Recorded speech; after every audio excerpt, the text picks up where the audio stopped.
Isle of Discovery is my very own custom theme park in Planet Coaster 2, and I've been building this for over half a year now, and we've made many different rides and roller coasters, including the most recent one, which is the tallest and fastest in the park. But considering it has been multiple months since we started this project, it appears that now there's a lot of issues coming up, and we have a few problems with the park, which will mean many different things for the park itself and this series as a whole. But besides all that, there is an entire Egyptian themed area that I am working on that is coming along very nicely, with a new roller coaster being added too. There is so much to come in this episode that I'm going to talk about and show you guys, so be sure to watch till the end so you don't miss anything. And be sure to use that subscribe button if you haven't already. I make so many different Planet Coaster videos and many other theme park related ones, so if you do enjoy this and you want to check them out, subscribe. It'd be greatly appreciated. But something I don't appreciate is all of these problems that I have now run into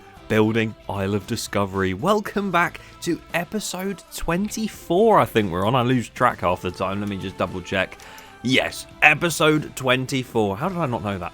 We're here building the Egyptian themed area, of course. In the last episode, we built the Mack Hypercoaster you can see in the background.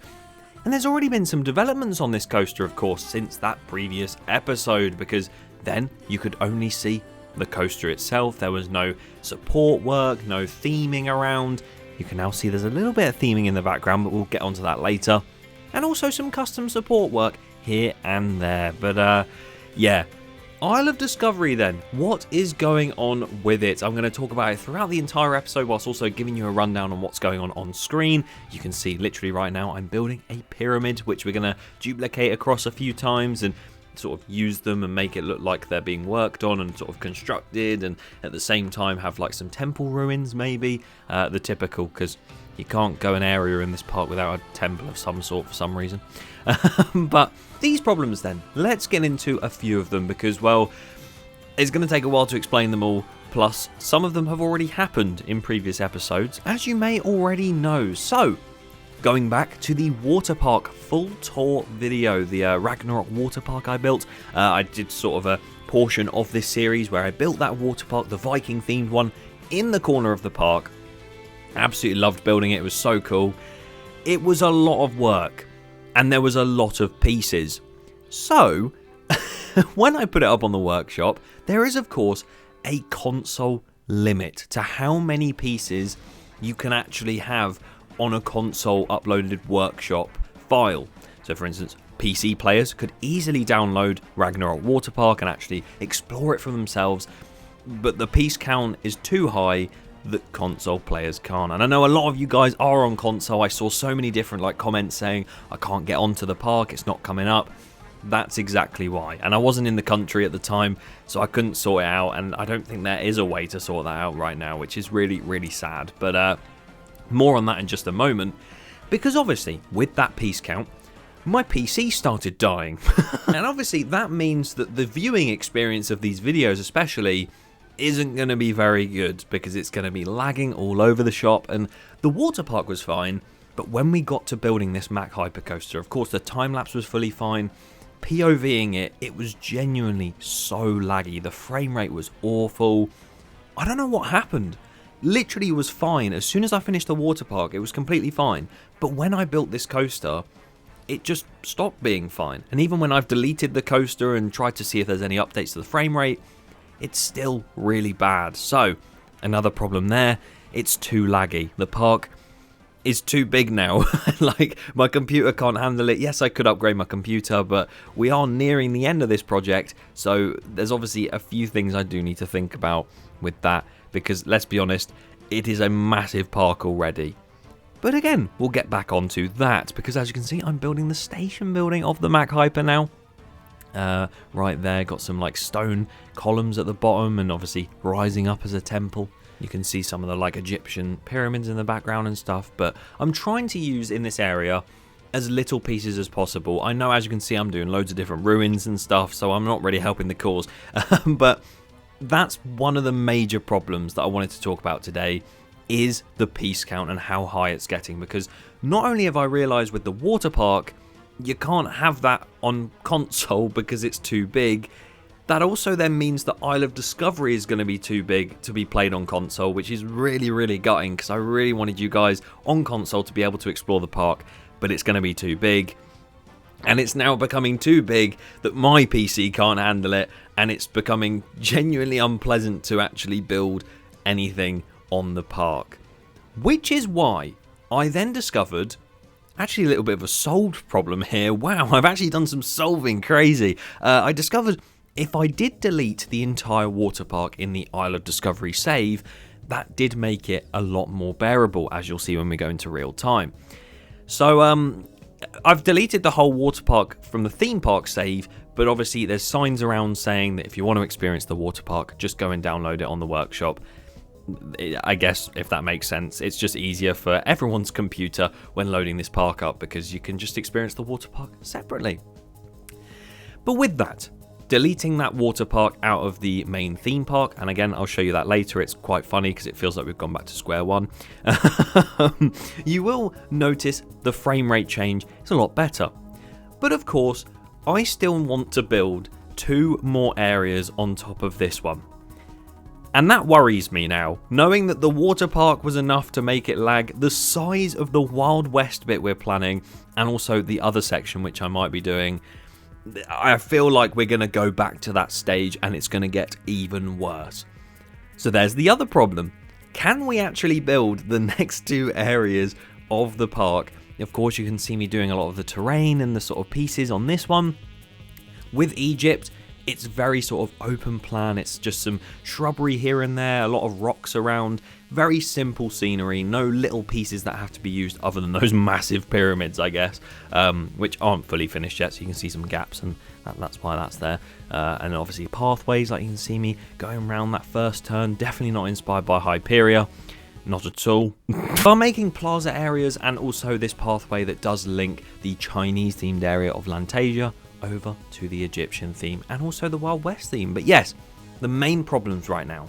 The piece count is getting too high, so it won't be playable on console, which I'll explain my solution to that in a bit. It's a little bit tedious, but we'll get to that point. Also, you have the fact the piece count is too high, so my PC is lagging.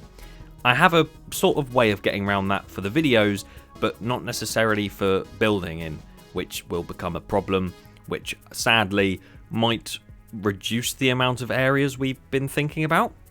Yeah, I know you probably don't want to hear that, but at the same time, I might as well talk about this now. As you know, the Egyptian themed area, nice and sort of plain, not too many pieces as said, but when we get into the Wild West, during that phase of building that area, it might become apparent that it is time to wrap up the amount of areas I'm building in this park, because there's supposed to be a third one on top of that, and as much as I would absolutely love to do the theme that I was thinking of and even experiment with some of the ones you guys wanted to see, I don't know if it would be able to happen and if I'd be able to build it cleanly. And I know there is the option of building it in a different park and then shipping it over to this one via blueprints. I don't really like doing that. I like being able to do the terrain as I go and do all the pathways as I go as well, linking it all in, making sure the sight lines are okay. You just can't do that in another park. I'd have to transfer half the rides over and stuff, and it just gets too long at that point. So there is a chance that I might not be able to do the last area of this park, which would be so gutting because I really want to do it as said, but we'll see how that goes. I mean, worst comes to worst, you might see a new park series start up, a brand new entrance being made for a new park, and then we start an entire different series and build these areas that I've been wanting to build in this park. So for some reason, even if I can't do the Wild West one, we can build it in that park, for instance. That would be cool. That's probably the best solution for the third area. I am still hoping the Wild West can happen because, as you'll see in real time, the lag isn't too bad with the Egyptian one so far. I just really hope that we can finish this series on a high and not be disappointed by the fact there's a massive plot of land just sat there doing nothing. At least if it is that third area, it's only a small plot of land. It'll be okay. But the whole console player thing, I know, as said, loads of you guys play console. A lot of you were saying you can't play Ragnarok Water Park. You want to go onto it and see it, but you can't. It's not coming up. That is because the piece count's too high. The same will happen for the entire park. However, my idea, and this might be stupid or smart, I don't know, This is me that's talking, so probably stupid. Basically, my idea, as I theme up the outside of that claw ride, again, we're going to need a name for that, so suggestions down below if you have any.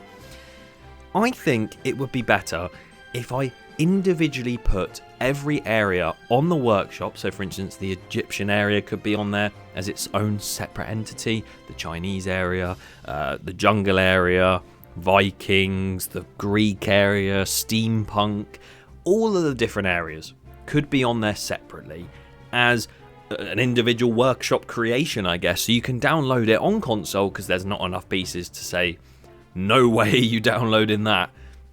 And then you can experience the park in a different way that's slightly more annoying, but you can still experience it.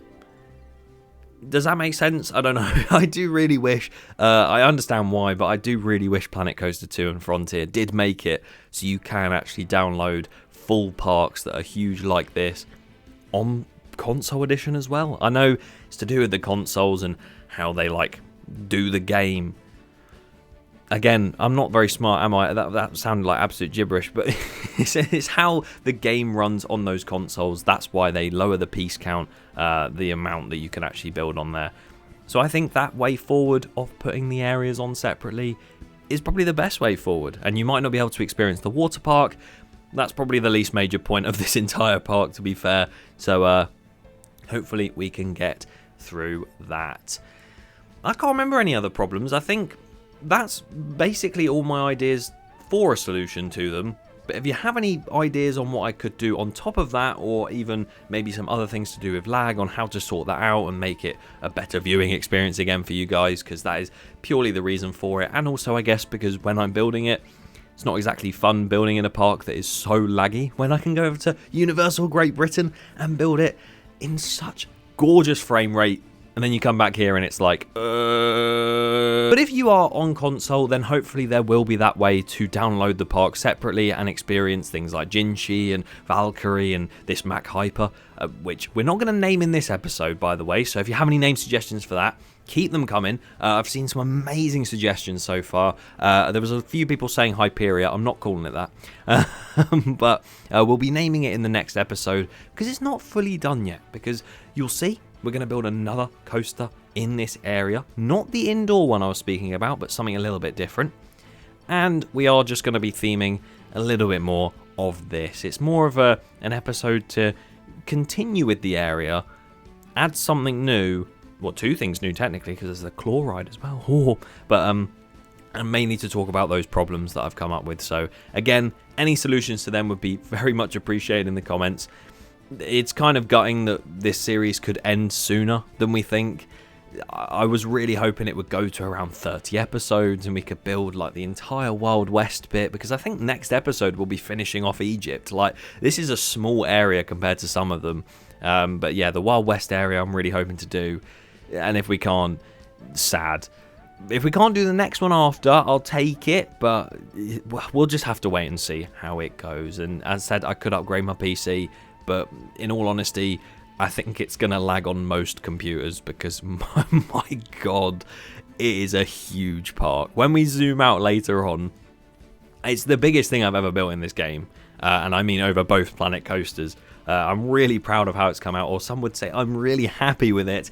It has really sparked my custom park design brain, you know? Because for a very long time in the first game, I did build a few custom things in the start. Then it just went to recreations, so actually building an entire custom theme park has been so much fun. It's definitely made me want to do more, and I know a lot of you guys do want to see more parks. If you have any theme ideas for that, I'll be asking for them later down the line in this series when we come towards the end. I don't know what to do for a finale. Should I make a fireworks show or fountain show on the water at the front? Do an entire vlog tour?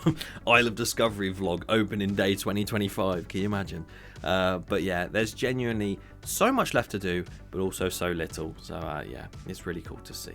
As you can see though, on your screen, there are these wooden structures. Now, what are these? Well, what I did is, I should have explained this at the start, but we got carried away with problem solving. What I've done is I took the coaster, because it was so laggy again, so genuinely this is a good example of showing you how laggy it is to build on. took the coaster into a separate park because I thought, whilst I do some custom support work and take some of the supports off, I don't want to be lagging as much as I was in the actual theme park because it's crazy lag. So took it there, deleted a lot of the supports that were already on it. There's still a few preset supports that are on. Well, I say a few, a lot of them are preset supports. Some of them look pretty decent. Some of them just need some footer updates, and then others probably need a lot of updates. But there's quite a few sections, especially on the lift hill, that I've added custom supporting to sort of make it look a bit more realistic between the preset supports. And I'll show you what I mean by that later on in the video when we go into real time, I guess. So it's just little things like that, you know. You don't, especially with a part like this where we're trying to do as low piece count as we can now, it's a lot easier to just put a few custom supports where they're necessary. And obviously make custom supports where they're necessary, because some of the supports on this thing, my god, I need to replace them. But taking a lot of them off was a very big godsend by me, if I do say so myself, because it was probably lagging it out more knowing how much there was on there. There's a lot of trees going in now, trying to get those viewpoints again, which you wouldn't be able to get if you were just in a separate park. So I'm really glad I managed to keep the lag down by deleting the water park and stuff. And here goes another coaster in the area, a family coaster this time. And as you can see, started placing it down, sorting the station out, and then we started building the lift hill right there. And then I got sort of round this corner and then did a few S-curves like that. And I thought, there's so much space in this little bit here. Why am I only using that? You know, like, there's literally an entire section down by the Mac Hyper where it does that turnaround just behind the pyramid, sort of in front of us. And what's the point in just having a blank space with probably water or theming? This bit here, why not just go down there and do a bit of a coaster around it? That would be really cool. So I thought I might as well do that. And of course, just a small family coaster, nothing special. Of course, we have Artemis in the same park, in the Greek-themed area. God, we love mythology here. And it is technically the same coaster type, but that is more of an Intamin multi-dimension family coaster because it goes backwards and has a drop track, spoiler alert. And it also does a lot of other things like switch tracks and blah, blah, blah. This one is purely just 2 launches, so I'm going to actually say this is a Gerstlauer family launch coaster. Just a double launch, nothing special. I thought it'd be nice to have a family coaster in the area. Of course, back behind where the Chlorid, you can see us going over there now. You see that square plaza area? Back there is going to be a warehouse for a dark ride. And I don't know if that's going to be a roller coaster or a dark ride yet. So again, any suggestions would be greatly appreciated. But I was thinking the Intamin multi-dimension indoor one, like the sort of one that spins round, if that makes sense. The bigger car, the 12-person one. But also, I was thinking of an Omni-Mover style dark ride, so there's definitely some options there. Let me know what you think. I'd be interested to see your thoughts. But yeah, this coaster comes along quite quick. Literally just helixes, airtime, hills, turns. Nothing special, just want it as a family coaster. As you walk in, you'll see that off to the left, and you'll see the main coaster right in front with the claw swinging. And there you go. Some views there of the entire area. It's been really hard to build this area, you know. Not because of all the problems, them too, but theming-wise as well. It's really difficult to build Egypt because it's supposed to have like a very sandy, just desert-style area with those pyramids in. But that's really it. You don't really have much plants, and there's obviously like a little bit of water in the rivers and stuff, but there's not really much to it other than that. There's of course like the Sphinx and some temples. We've got a little temple as the station and exit station. You're going to have a Sphinx slash like massive thing like that over for that dark ride in the back.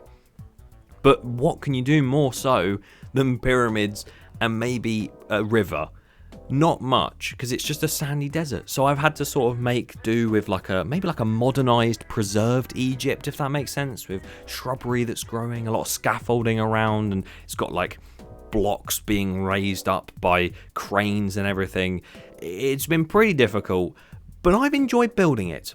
Let's go into real time. And yes, you join me here in Isle of Discovery. And as you can see, as said in the time lapse, Yeah, the water park is gone, and if you remember last episode how laggy it actually was, this is on the same settings, if not higher settings. It's running a lot smoother now. I genuinely think it was purely just Ragnarok that was doing it in for my computer. But yeah, if anyone does visit the park, they will be able to see Ragnarok over here and the download code. So again, if you're a PC user, you can download it using that code there. Obviously, it isn't just a flat piece of ground, it's actually a water park. But soon you'll be able to download all of this. But we're not here to talk about the whole park, we're here to focus on that Egyptian area right in the background. As again, we start by walking past our top spin ride right over there, and then we continue walking all the way down to where the parting of ways will be. I don't know why I said it like that. Because, as said before, you'll be able to go to the Wild West area, depending on how much there is of that, and of course turn left for the Egyptian themed land too. And here you go, you can already see the family coaster going around in front of us,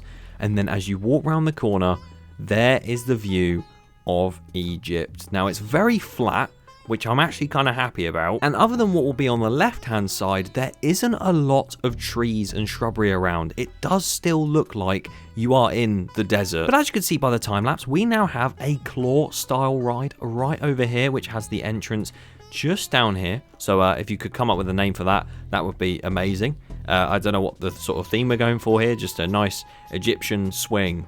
If you want to include some of the building and scaffolding around the pyramids and stuff like that, then feel free to in the story of this ride. And it's got no theme yet, but the same could be said for the family coaster over here. A nice double launch Gerstlauer family coaster, as I'm calling it, goes all the way over in the background over there, and even goes all the way around the side of the pyramid, as you just saw there too. But of course, the main attraction in this area is the hypercoaster right here. I really do like how close you can get to this turn out of the station. You've got the temple there, and then of course the turn out of here, and then that massive view of the lift hill, which is just ridiculous from down here. And it's not fully finished yet, but to the right as well, where you've got the entrance for that claw ride, you also have the main entrance, which is pretty big and will have quite a large sign for the hypercoaster in the background. And I thought this would be a really nice place to enter it from, because you do look like you're about to enter this pyramid, and of course there's a lot of construction going on, and you'll enter into it actually for a portion of the queue line, but you will stick around the edges, and I'm going to put some more shrubbery and stuff around. So again, this is unfinished so far. Back here you saw a little bit of the transfer track that went in. You can see it right here. That is the maintenance shed for the ride. It sort of will have the train reverse up to this point and then go down that way. Does the job, I think. Lots of rocks, some scaffolding, of course trees, and a lot of water around as well, which is really nice. Up here is a current work in progress of the support structure for that entire brake run and zero-G stall. I know a few people were commenting saying I should do something like this. I think it actually looks really cool. I might add some smoke or some water to this as well. Maybe I don't know if it's like a water fountain style thing. A water mill, I don't know. That would be cool. But yeah, the big three pyramids, one in the background that's a little bit higher up, that's actually the same size, if not smaller, as this one on the right. So just a bit of sort of illusion there. This smaller one on the left, the coaster goes right past, and you can see this coaster as well, the family coaster, goes right past it too. And then this is probably the main one, because you're going to be able to see it from everywhere with all the scaffolding around it. And then this is going to be the plaza for a huge indoor dark ride that's going to take up all of this back section here. Whether it be an indoor coaster or an indoor Omni-Mover style ride, I don't know yet. But yeah, the coaster is running nicely, as you can see. And one of the main updates I did is this section here used to come around this corner and actually go into a barrel roll the other way, and then we're going to a straight airtime hill straight down to this curve. So I decided to make it a bit more smoother like that, and then it actually does a little S-curve airtime hill before curving round down like that. Gave it a little bit more leeway because I think it was a bit too intense. And then the rest of the ride is pretty similar, other than this ending section where I've sort of made the double down a bit more drawn out. And then this curve here is probably a bit too fast. That's more of an Intamin thing, I think, into the final brake run. So again, still some updates to do to the whole coaster. You can see some of the custom supports up here, sort of attaching around here this way. Again, not fully finished, but it's something I'll focus on in a future episode. And yeah, genuinely, when I started building this area, I did not know how it was going to turn out, especially with all the viewpoints and stuff, but I can pretty much confidently say that I do really like how it's come out so far. I feel like because we've already got 2 coasters in the area and a flat ride, it would be nice to have a non-coaster dark ride over here, but I will leave it up to you guys. So if you have any suggestions for what to do in this area over here, it can always extend out over to this bit, because that's how big the Wild West zone is, by the way. Yeah, you see how small Egypt looks now? It's like 3 times the size I was planning. But yeah, if you have any suggestions for that, then let me know. And also a name suggestion for the hyper coaster and the smaller coaster and the flat ride. And also the area as well. We'll throw that in, why not? I know there was a lot of problems that I spoke about, and obviously I spoke about them in a negative way because problems are bad. So apologies if this wasn't a normal episode you usually expect, but next episode we'll be finishing this entire area off, and it will probably be a lot more positive. I hope. Make sure you subscribe so you don't miss that when it releases. Goodbye now.